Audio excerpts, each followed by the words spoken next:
All right, today we're going to be checking out the brand new Acqua di Gio Elixir.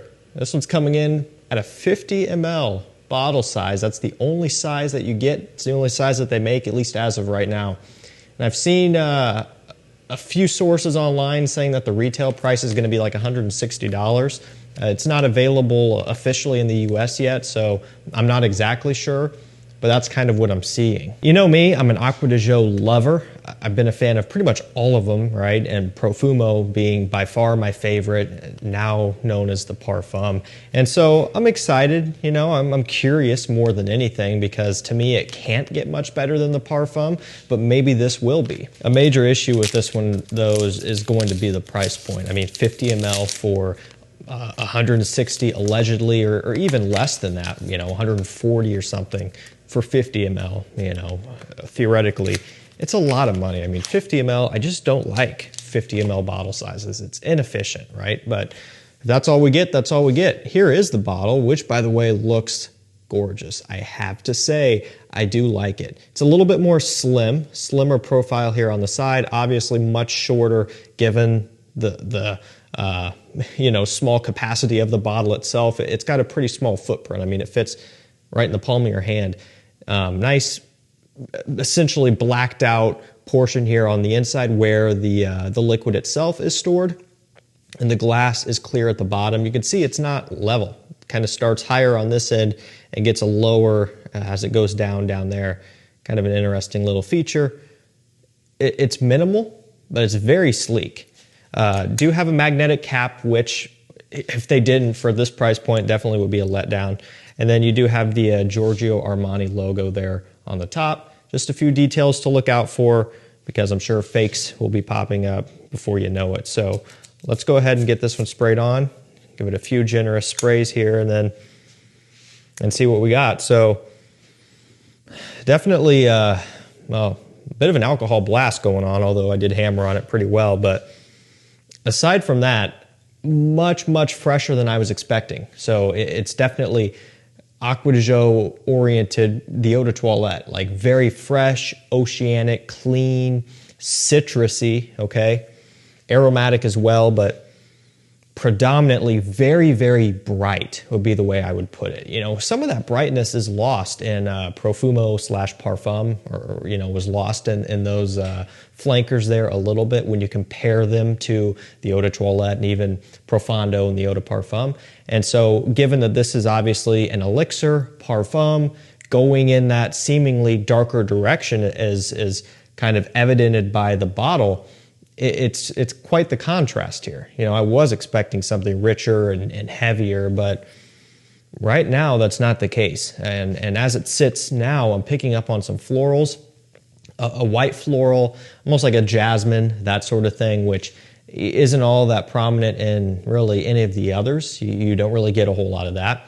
And it even could be like an orange blossom a little bit. You get some of the white floral components from a note like that. It's kind of what I'm picking up on, but definitely a floral note. Quite a bit of it, actually. That's actually coming through pretty strong. Not expecting that at all. Let's take a look at the note breakdown. We got bergamot, nutmeg, and green mandarin up top. We have water notes and violet leaf in the mid, leather, patchouli, vetiver, and labdanum in the base. So, you know, they're not listing off like a jasmine or a white floral. Now, the violet leaf is likely the culprit of what I'm picking up on, although there could be some other hidden nuances that they're just not listing off in the note breakdown.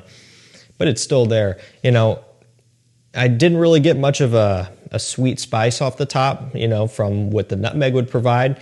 Definitely the citrus, though. The bergamot makes a ton of sense. A little bit of orange as well. It's a green mandarin, and you do get a little bit of like an aromatic green freshness out of this one, and maybe that's kind of coming from there.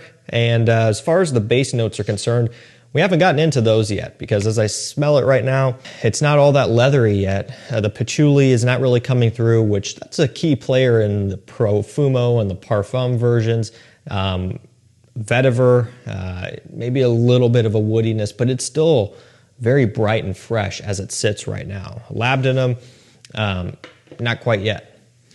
Now, one thing you can tell is that this is a parfum, right? My hand is oily right now. I mean, you can really feel the stuff. And so that's a good thing in the sense that, you know, I'm hoping for the price point that this one is giving here, we're going to get some good performance out of it. We get pretty good performance out of the Parfum. The Profondo has been pretty good. The Eau de Toilette leaves a lot to be desired these days, especially. But when you're charging this much for a product, it's just, if it doesn't have good performance, it's not going to go over well, and people are really going to be rough on it. I can't judge that right now, but I will in the future, and I got my fingers crossed. As it sits, and again, I'm curious for it to go forward, and I kind of wish I would have done a review. Well, I will do a review, but it's not all that exciting for me yet. I was kind of hoping for a little bit more. Now, I don't hate it by any means, but I could see myself still favoring the pre-existing releases, especially at this price, right? Profondo, even the new updated Profondo, which is what you would get now, the 2024. Profondo, Parfum, and then of course the Parfum, just regular Acqua di Gio Parfum. Those are probably, at least right now, going to still be in the lead for me. That's not that could change. It might, although unlikely. Now, compared to the original Eau de Toilette, I'd take this any day. The original just doesn't do it for me anymore. There's better options. This is a better option, although much pricier. The Eau de Parfum, that's a good point, because the Eau de Parfum is more of an aromatic take. This one kind of has the aromatic take going on with just a little bit of a white floral twist. I could see myself starting to gravitate towards more this one than the Eau de Parfum at some point. We'll just have to see. As it's starting to settle down, I am starting to get a little bit more of that leather, which I'm excited about, because that was one of the intriguing points about this one to me when I was looking at the note breakdown prior to smelling this one. I was hoping for that, and I was a little bit let down there in the beginning when I wasn't getting it yet. So now after about, 7 minutes in or so, it's starting to get some of that, and I do like it. So let's look at some comparisons here. We'll see what people are saying. The first one is Acqua di Gio. Oh wait, no, that's not the first one. The first one is Acqua di Gio Profumo.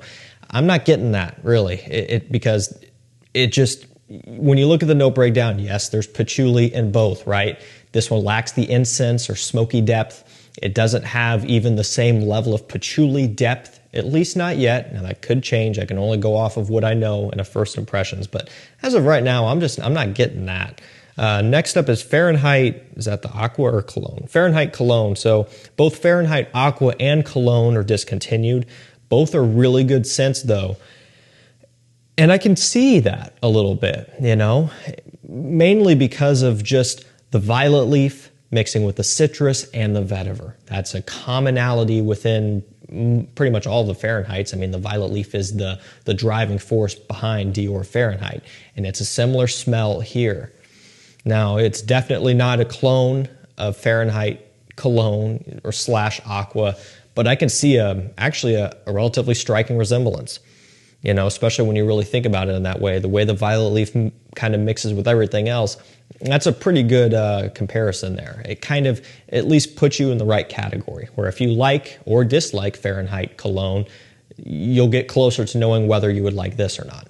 Acqua di Gio Essenza, like I was saying earlier, I can somewhat see that, again, because of the more aromatic focus on this one, although it's not all that close.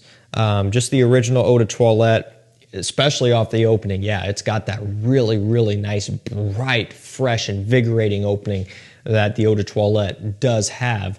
But as it goes further and further, and where it sits right now, it does get further away from the Eau de Toilette into something a bit more different.